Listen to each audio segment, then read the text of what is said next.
Assalamu alaikum class. I hope you all will be fine. We did reading and translation of lesson number 2 yesterday. Now we are going to solve the exercise of lesson number 2. Today we will do the exercise and then your diary is learn all these parts which will be done in these exercises you have to learn. Now start with the name of Allah. Bismillahir Rahmanir Rahim. Page number 18, vocabulary part A. Statement is match the word in the column A with their meaning in the column B. Means you have the words in the column B and you have to find out the meanings which are present randomly in the column B. The first word is fooder. The meaning of fooder is food for cattle. यानी ऐसी खुराक जो कि जानवरों के लिए इस्तेमाल की जाती है, it's known as fooder. Come towards the second word loan. The meaning of the loan is money given to be return over a period of time, यानी आप किसी को एक ऐसी रकम देते हो जो कि आपने कुछ अरसे में वापस करनी होती है. It's known as loan. Remember students, you have to do the exercise with the help of pen in a neat and tidy way. Third word is population. The meaning of the population is inhabitants of village, town, city or a country etc. एक मुल्क, एक शहर, एक कस्बे के अंदर रहने वाले जो तमाम लोग होते हैं वो वहाँ की पॉपुलेशन कहलाते हैं. Surrounding. The meaning of surrounding is neighbourhood of an area. एक एरिया के साथ वाला जो एरिया या जो उसका हमसाया होता है, that's called its अराउंडिंग, surrounding. Fuel. The meaning of the fuel is material for burning.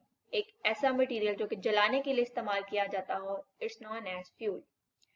Now come towards the part B. Statement is consult a thesaurus and find the synonyms of the following words. Now here you have to find out the synonyms. Now here is a question. What is the difference between meanings and synonyms? Meanings are the actual descriptions of words. Meanings किसी भी word की मुकम्मल तफसील, उसका मुकम्मल मायने होते हैं. But the synonyms are those words which can be used as alternative of a word. ऐसे लफ्ज जो कि एक्चुअल वर्ड की जगह पर इस्तेमाल किए जा सकते हों, these are synonyms. मीनिंग्स को कभी भी हम वर्ड की जगह पर इस्तेमाल नहीं कर सकते. मीनिंग्स को हम वर्ड का मतलब समझाने के लिए जरूर इस्तेमाल कर सकते हैं. Now start. Exchange. The meaning of exchange is तबादला. The first synonym of exchange is change. Second is transfer. Third is swap. The meaning of all these words is exchange. Produce, पैदा करना. The synonym of produce is production. Yield, outgrowth. इन तीनों का मतलब भी पैदा करना ही होता है. Pollution, आलूदगी. Contamination, चीज़ों का मिक्स हो जाना जो कि आपके इस्तेमाल के काबिल नहीं रहती. They are not able to use. Corruption, defilement. Customs, किसी भी जगह के जो रिवाज होते हैं, which habits which are converting generation by generation, these are known as customs. Usage, right and mode. These three words can be used as the alternative of customs. I hope you had understand. Now come towards the reading for comprehension. Now what you have to do in this section, you have to read the paragraph number 3 of the lesson and identify. You have to identify the two things. The first is topic sentence and the second is supporting details. What is meant by topic sentence? Topic sentence is a sentence which is most important sentence of a paragraph and this helps you in the summarizing of the whole paragraph. यानी topic sentence एक ऐसा sentence होता है जो आपको बताता है कि आपके पूरे के पूरे पैराग्राफ में किस चीज को डिस्क्राइब किया गया है. टॉपिक सेंटेंस को पढ़ते ही आपके माइंड में जो पहला प्रिसेप्शन आता है, आपको फौरन से पता चलता है कि ये हम जो पूरा पैराग्राफ पढ़ने जा रहे हैं वो किस चीज को डिस्क्राइब कर रहा है, वो किस फिनोमेना को डिस्क्राइब करने चाह रहा है. So here from the paragraph number 3 we have a topic sentence and the topic sentence is a village is a peaceful, calm and quiet place. Now come toward the supporting details. Supporting details are those details which are attached with the topic sentence, जो कि topic sentence को describe करती हैं. These are known as supporting details. What are the supporting details in the paragraph number 3? In village, life is refreshing and inspiring as there is no noise and the rush of traffic. यानी हमने यहाँ पर बात की कि गांव एक अमन पुरसकून जगह होता है, तो सपोर्टिंग डिटेल्स ने डिस्क्राइब किया कि वो क्यों अमन पुरसकून जगह होता है. So these are giving you a reason, cause. So topic sentence पूरे जो पैराग्राफ होता है उसको समराइज करता है और सपोर्टिंग डिटेल्स उस टॉपिक सेंटेंस को हेल्प आउट करती हैं समझने में. Now come towards the next page. Part C. Part B will be done on your notebook. So today we will not discuss it. Come towards the part C. Tick the correct option to fill the blanks in the each statement. First is about dash % of our total population lives in villages. 40, 50, 60 या 70. The correct answer is 70. The population of our large village is about dash thousand.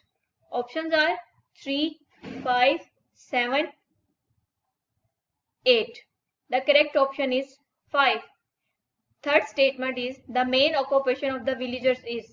Main occupation यानी वहाँ के जो लोग होते हैं वहाँ उनका जो बेसिक अर्निंग का जो सोर्स होता है वो क्या चीज होती है, वो किसके जरिए पैसा कमाते हैं. माइनिंग, कानकुनी करते हैं, कटिंग वुड्स, लकड़ियां काटते हैं, रेयरिंग कैटल्स, मवेशी रखते हैं, या farming. The correct answer is farming. जरा जो फोकस करते हैं वो एग्रीकल्चर पे करते हैं, कैटल्स भी रखते हैं but farming is the basic source. Statement number 4. Village woman dash. क्या करती है गांव की औरत? Fetch water, only do house hold work, work in the field या वर्क इन द फैक्ट्रीज. तो the correct answer is fetch water. आपको ये भी सोच रहे होंगे कि वर्क इन द फील्ड्स भी आ सकता था, लेकिन मतलब हर औरत खेत में जाके काम नहीं करती है. उनका बेसिक काम खेत में काम करना नहीं होता, उनका बेसिक काम घर के काम के साथ पानी लेकर आना होता है, fetching water. Come towards the last statement. The panchayat works for the dash of the people. Health, education, welfare, house construction. The correct answer is welfare. गांव की एक जो पंचायत होती है वो उनकी वेलफेयर के लिए काम करती है, उनकी फलाह बहबूद के लिए काम करती है. Now come towards the page number 22. The parts which are present on the page 20 and 21 are not include your syllabus. So come towards the page 22. At page 22 we will discuss about the linking verbs. What are linking verbs? Come towards the page number 22 and read out the definition of linking verbs. Linking verbs do not express the action but connect the subject and verb give more information. यानी अगर हम verb की बात करें तो simple words में हम verb एक ऐसे words को कहते हैं action verb. ठीक है, doing an action, it's known as a verb. लेकिन लिंकिंग वर्ब का मतलब क्या होता है कि लिंकिंग वर्ब के अंदर कोई भी जो ह्यूमन बीइंग होता है या कोई भी जो नाउन होता है हमारे पास, वो एक्चुअल में कोई भी काम नहीं कर रहा होता. It does not show a action verb. ठीक है, बल्कि वो क्या करता है, it connects the two ideas. दो आइडियाज को कनेक्ट करने के लिए जो हम वर्ब यूज करते हैं उनको लिंकिंग वर्ब्स कहते हैं. और जिस वर्ब में बाकायदा काम किया जाए, जिसके जैसे for example eating, reading, walking, running, इस तरह के जो वर्ब्स होते हैं उनको एक्शन वर्ब्स कहते हैं. और लिंकिंग वर्ब्स ऐसे वर्ब्स होते हैं जिनमें एक्चुअल में कोई काम नहीं किया जाता, फिजिकली मूवमेंट नहीं होती, बट दो आइडियाज को कनेक्ट करने के लिए इस्तेमाल होते हैं और सब्जेक्ट और वर्ब को आपस में कनेक्ट करने के लिए इस्तेमाल होते हैं. For example, Saima looks happy. In this sentence, Saima is doing nothing. Saima कोई काम नहीं कर रही, but the word looks, दिखाई देना, यहाँ पर यूज हो रहा है. तो जो looks है, it is connecting Saima and happy. वो Saima के बारे में more information हमें provide कर रहा है. So in this sentence, looks is linking verb. Saima physically कोई काम नहीं कर रही, लेकिन यहाँ पर verb यूज हुआ है. So I conclude again. Linking verbs are those verbs which are not showing a physical verb, but they are connecting the two ideas. They are connecting subject and verb for giving the more information.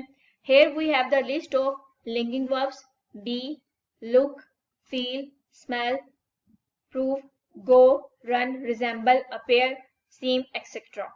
Now come towards the part A. Complete the following sentences by filling in the linking verbs. So in these fill in the blanks, we have to write down the linking verbs and appropriate linking verbs. The first is the villagers dash in the simple houses. So live. The villagers live in a simple houses. Ahmad seems better now after his recent illness. यानी अहमद बीमारी के फौरन बाद ठीक या बेहतर दिखाई देता है. So Ahmad is not doing a physical verb, not running, not walking, not eating, but seem is a linking verb. It dash the villagers by settling their disputes helps. Come towards the four. Yaqub's younger brother dash him resembles. Number 5. The panchayat works for the welfare of the villagers. वो actual में कोई work नहीं करती है, काम नहीं करती है, लेकिन वो एक दूसरे के मसलों को सुलझाती है वहां पे बैठे हुए. My parents seems very happy. वो बहुत खुश दिखाई देते हैं. There is not a action verb. Hopes come true. Sumera looks tired. वो थकी हुई दिखाई देती है. So now come towards the next page. Now we will discuss the preposition. What is the preposition? Preposition is a word which shows the actual position of noun. आपका जो noun है उसकी actual में position क्या है वो हमें preposition बताते हैं. रोटी खाना ठंडी हो जाएगी. So here we have the definition of preposition. A preposition is a word placed before a noun. Preposition एक ऐसा word होता है जो कि हमारी noun से पहले लगाया जाता है. और a pronoun या pronoun noun, there is a name of person, place or a thing, and a pronoun is a word which is used as the place of noun to show its relation to any other words of the sentence. यानी sentence के शुरू में लगाए जाने वाले noun और pronoun का sentence के आखिर में कोई भी जो word आता है उसके साथ अगर कोई relationship बताना हो तो हम preposition use करते हैं. In simple word, preposition is a word which shows the position of noun and pronoun. आपके नाउन की और प्रोनाउन की एक्चुअल पोजीशन को बताने वाले वर्ड को हम प्रेपोजिशन कहते हैं. For example, she is found of reading book. The sky is above our head. Sky there is a noun और स्काई की पोजीशन बताई जा रही है. आवर हेड वो हमारे सर के ऊपर है. Arif lives with his parents. Arif अपने माँ बाप के साथ रहता है. सो आरिफ की पोजीशन बताई जा रही है कि वो किसके साथ रहता है, वो अपने पेरेंट्स के साथ रहता है. He goes to school daily. So to is a preposition. Come towards the part B. Fill in the blanks with the correct preposition. The cows are in the field. You should stand with her. He killed the snake with a stick. I know nothing about him. मैं उसके बारे में कुछ नहीं जानता. The dog jumped over the car. China is in the north of the Pakistan. यहाँ पर हमारे पास हर सेंटेंस के शुरू में जो नाउन है उसकी पोजीशन को बताया जा रहा है और इस नाउन का रिलेशनशिप हमारे लास्ट वाला वर्ड जो कि ऑब्जेक्ट भी हो सकता है और कुछ भी हो सकता है उसके साथ उसका एक रिलेशनशिप बताया जा रहा है. Now come towards the next part, that's are compound prepositions which are also present on the page number 23.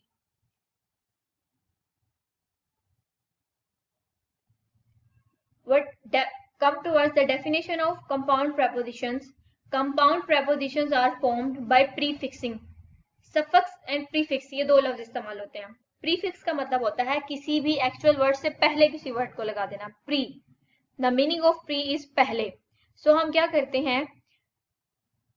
For prefixing a preposition to a noun, adjective and adverb. यानी noun, adjective एंड एडवर्ब के साथ उससे पहले पहले ही हम एक preposition लगा देते हैं और जब वो दोनों मिलते हैं तो वो मिलकर कंपाउंड बन जाते हैं. So that's why it's known as compound preposition.